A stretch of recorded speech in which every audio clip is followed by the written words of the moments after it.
Who doesn't love a good story? Stories are a way for us to communicate the deeper truths of creation that could otherwise be difficult to communicate. A story can keep listeners, both young and old, intrigued and engaged, while a dry list of facts or rules trying to express the same kind of ideas is more likely to inspire people to take a nap or to roll their eyes or to check their watches. So even Jesus himself chose more often than not to speak to people in the form of storytelling. And we're going to talk a lot more about that in a little bit.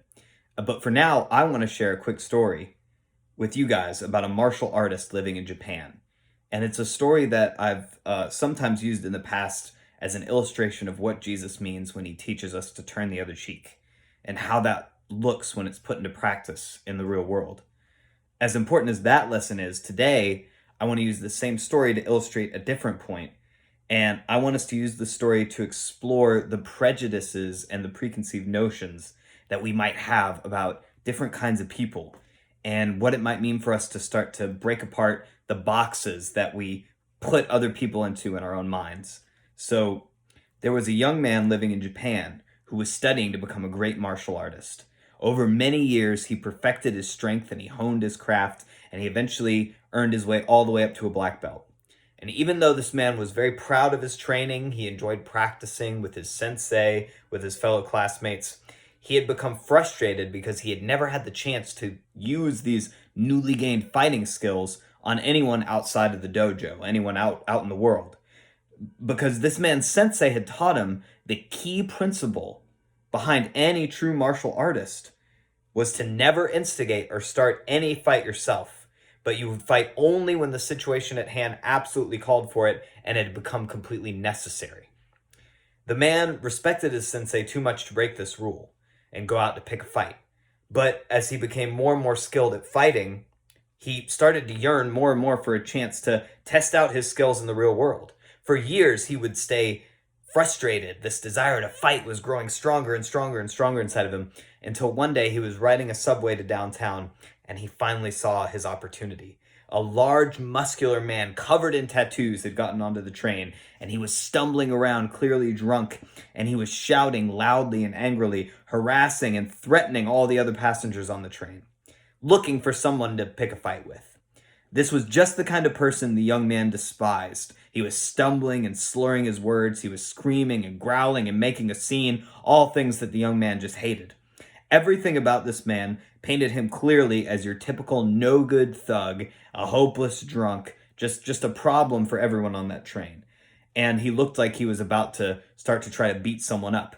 So as he was watching this man's outrageous behavior continue to escalate, this young man, he smiled, he was excited, and he started to clench his fist. He took a couple deep breaths to get himself prepared, and he was getting ready to step forward and to put this man in his place. But as he took that first step forward, he saw that another man had just stepped in front of this dangerous drunk. And that man was a small, frail, elderly gentleman who was leaning on a cane.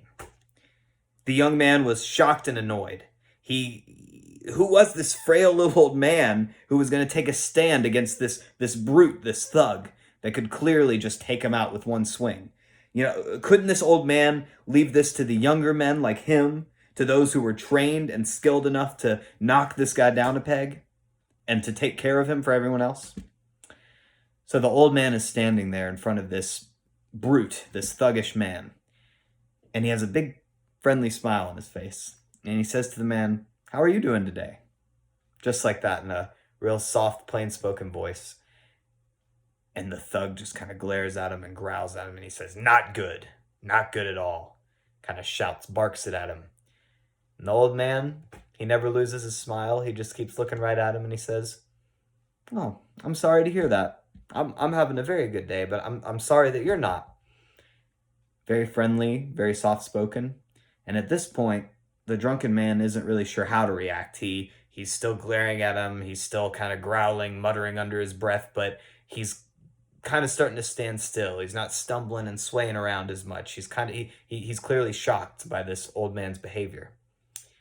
And the old man kind of sniffs at the air a little bit and says, I see you've been drinking. What have you been drinking? You've had some alcohol today. What kind of alcohol have you had?" And the man said, "Sake. I've had sake."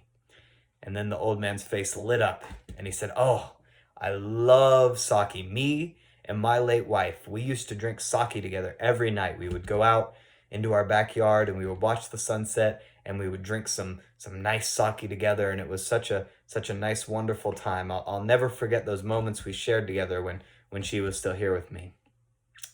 And while the old man was sharing this story, suddenly this big, tough man covered in tattoos, completely drunk, completely aggressive and out looking for a fight, suddenly his whole demeanor shifts and changes. And the young man is watching this whole scene unfold. He sees this thuggish man. His bottom lip begins to tremble. His eyes begin to fill up with tears. He begins to sob and to weep. And the old man just kind of reaches up, pats this man on the shoulder, and kind of motions him over to two empty seats on the train and sits him down and just is kind of consoling him and comforting him and saying, "It's okay, it's okay." And this drunken man starts shouting out in between sobs. He says, my wife, she died this year. I don't know what to do. I'm so alone. I'm so sad. I just go out, I get drunk, and I look for fights every night because I don't know what to do with myself." He's kind of confessing this to this old man. And the old man is just sitting there consoling him and comforting him and saying, "It's okay, it's okay." And suddenly this man, who was such a threat to everyone on the train, who the young martial artist was prepared to go and fight and take down, suddenly this man is weeping and crying and bearing his soul. And the young martial artist waits for his stop, and when he goes to get off the train, he looks once more in their direction and he sees that this big, thuggish man is now curled up and his head is in the old man's lap, and the old man is kind of patting him on the head and saying, "It's okay, it's okay." And it's said that at that moment, the martial artist realized that the true master was sitting there next to that man, that the old man had been the true martial artist master, because he had completely diffused the entire situation without lifting a finger against this man. So, what we see in this story are two examples where the young man failed to see the whole picture because he had judged the two other men in the story far too quickly, based on his own ideas and prejudices. He was too quick to judge the drunken man as just another no-good thug, when in reality this man's violent outbursts were the result of his own deep emotional pain and grief. And he had judged the older man as incapable of handling this type of situation, when in reality the old man was perfectly capable of handling the situation masterfully and without any violence at all. We all know the old phrase, "Don't judge a book by its cover," right? But how often do we really take this message to heart? Today we're going to look at a story that Jesus told that encourages us to look beyond the surface, to look beyond our own biases and our own judgments towards other people, and to dig just a little bit deeper. But before we get to that story, we need to take a look at another person that many were very quick to judge very harshly in his own day, and that person is Jesus himself. Now, one thing you're struck with when you read the story of Jesus in the Gospels is the level of offense that many people seem to take at Jesus and his message. How quickly so many people seem to judge Jesus and reject Jesus. Even stranger, many times it almost seems like Jesus is actively deciding to use confusing symbolic language, controversial stories, scandalous public acts, often shocking and disorienting even his closest followers, and always enraging his enemies. When he speaks to the confused masses about how they must eat his flesh and drink his blood to be saved, even his disciples approach him and declare, "This is a hard teaching." In other words, how in the world are we supposed to understand that? When Jesus speaks about his Father in heaven or his own authority to forgive sins, the religious authorities are up in arms at what they perceive to be profoundly blasphemous teachings on Jesus' part. And when it comes to the company that Jesus keeps, the people that Jesus decides to heal, to speak with, to spend his time with, he inevitably chooses all the wrong people people who were despised and looked down upon in Jesus' days, the sinners, the lepers, the prostitutes, the tax collectors. So why would the Son of God, who has come to earth to redeem all of mankind, often act in such scandalous and controversial ways? What is Jesus accomplishing with this controversy? Jesus comes to mankind with a message of profound, heavenly, eternal significance. Why then does he so often avoid straightforward teachings and simple answers? Why does Jesus instead answer questions with more questions? And why do most of his teachings come to us in the form of short symbolic stories that we call parables, rather than the systematic theology that is more familiar to us modern Christians? In my understanding, Jesus embraces these scandalous and often perplexing methods of teaching so that he can inspire in the listener a true and authentic response, a reaction that will encourage them to invest more of themselves into his words and his teachings. Reading through the book of Proverbs, one is going to find straightforward moral teachings and platitudes that are easy for almost anyone to affirm and agree with. And unfortunately, because of our sinful nature, they're also just as easy to ignore or brush off or forget half the time. And it's true, Jesus does sometimes present us with straightforward moral teachings like we can find in the book of Proverbs, but far more often, he communicates his teachings in the form of a parable. Now, parables entice the listener into new territory. If the goal of a Christian life is to embrace an interactive relationship with God, then Jesus' shocking actions and strange stories can succeed where simple answers simply couldn't. When Jesus presents something that confounds us, it invites us to keep exploring, to keep asking more questions. It encourages us to depend more and more on the teacher himself, and discourages us from leaning on our own understanding or sticking to our old way of seeing things. If a parable leaves you scratching your head confused, you now have one of two options. You can react with arrogance and impatience, or you can respond with eager and curious humility. Jesus' methods of teachings goes beyond informing us, and they're much more focused on transforming us. With all this in mind, today we're going to explore a pretty familiar passage from the Gospel of Luke, and it's a parable known as the Good Samaritan. I'm sure many of you have heard this story before, probably many times, probably since you were very young. But I want to encourage all of us today to brush off the familiarity of the story and to try and hear this story in the same context that the original listeners might have heard it. I want us to hear in the story all that is shocking, scandalous, controversial, and potentially transformative. So we're going to find this story in Luke chapter 10, starting with verse 25. And we're going to encounter a person who the passage refers to as a lawyer, meaning he's a student of the Jewish law. He's come to hear Jesus speak and decides he's going to put Jesus to the test, presenting what he likely sees as a couple of very tricky questions, because it seems like lawyers haven't really changed much in 2,000 years.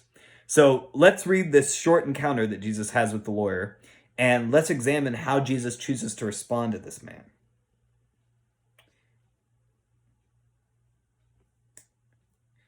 So, starting with verse 25. Chapter 10, verse 25. And behold, a lawyer stood up and put him to the test, saying, Teacher, what shall I do to inherit eternal life? Jesus said to him, What is written in the law? How do you read it? And he answered, You shall love the Lord your God with all your heart, all your soul, and all your strength, and with all your mind, and love your neighbor as yourself. Jesus said to him, You have answered correctly. Do this, and you will live. But he, desiring to justify himself, said to Jesus, Who is my neighbor? Jesus replied, A man was going down from Jerusalem to Jericho, and he fell among robbers who stripped him and beat him and departed, leaving him half dead. Now by chance a priest was going down that road, and when he saw him, he passed by on the other side. So likewise a Levite, when he came to the place and saw him, passed by on the other side. But a Samaritan, as he journeyed, came to where he was, and when he saw him, he had compassion. He went to him and bound up his wounds, pouring on oil and wine. Then he set him on his own animal and brought him to an inn and took care of him. And the next day he took out 2 denarii and gave them to the innkeeper, saying, Take care of him, and whatever more you spend, I will repay you when I come back. Which of these three do you think proved to be a neighbor to the man who fell among the robbers? He said, the one who showed him mercy. And Jesus said to him, you go and do likewise. Wow. So, pretty powerful story, right? And so we see before the parable begins, Jesus has affirmed the answer of the lawyer that he should love the Lord with all of his soul, with all his strength, his heart, his mind, and that he should love his neighbor as himself. The lawyer, unsurprisingly, as a lawyer, now asks a clarifying question. Who exactly is my neighbor anyway? Jesus decides to answer with a story. And not just any story, but a story that would have likely surprised and offended many of those listening. See, how would the people listening have likely viewed the Good Samaritan who gives this parable its common name? What exactly is a Samaritan? A Samaritan was someone whose Jewish ancestry had been polluted or diluted by their ancestors intermixing with Gentiles. Even though the Samaritans believed themselves to worship the one true God, just like the Jews, they practiced different traditions and rituals from the rest of the Jewish people, and they had their own separate sacred mountain where they believed God was supposed to be worshipped. To the Jews, Samaritans were nothing but half-breeds and heretics who worship God with the wrong customs in the wrong places. And with this in mind, maybe we can start to see how this parable would have been taken by those who originally heard it. The story begins, a man was going down from Jerusalem to Jericho. The first listeners would likely assume that this traveling man was a fellow Jew like themselves. And especially because of the misfortunes that the man soon goes through, Jesus seems to encourage his listeners to identify with this man who winds up beaten, robbed, and lying in a ditch. Now, we first see two different kinds of religious leaders arriving on the scene, one after the other. It's possible these men were returning to Jericho after fulfilling their religious duties within the Jerusalem temple. The parable stays silent regarding the motivations of the priest or the Levite. Perhaps questions like these were crossing their minds. Is this man in the ditch a fellow Jew? Is he still alive, or will I be ritually defiled by touching a dead body if I try and help him? Now, we can only guess at their reasoning, but for some reason, they decide to pass on the other side. And because we don't really know the reason, Jesus is kind of leaving us in the same position as the man in the ditch. We don't really know why, but these men are passing us by. They're failing to show any kind of compassion. And so the suspense is building. Will help arrive in time for this poor man? The surprising twist that the story is now going to take is the part of the story that's most likely to have shocked and offended the original audience, because it's one thing to paint the religious leaders in less than a complimentary light. That's already scandalous in and of itself, but it's a whole nother thing now to bring a Samaritan into the story, a type of persons that the listeners would already distrust, dislike, probably despise. And the tension in the story is now once again on the rise. They're most likely not expecting anything positive or good to come from this new Samaritan character that's coming onto the scene. But it's the Samaritan of all people who now shows compassion to the man in the ditch. This Samaritan doesn't just help the man. He doesn't just, pour the oil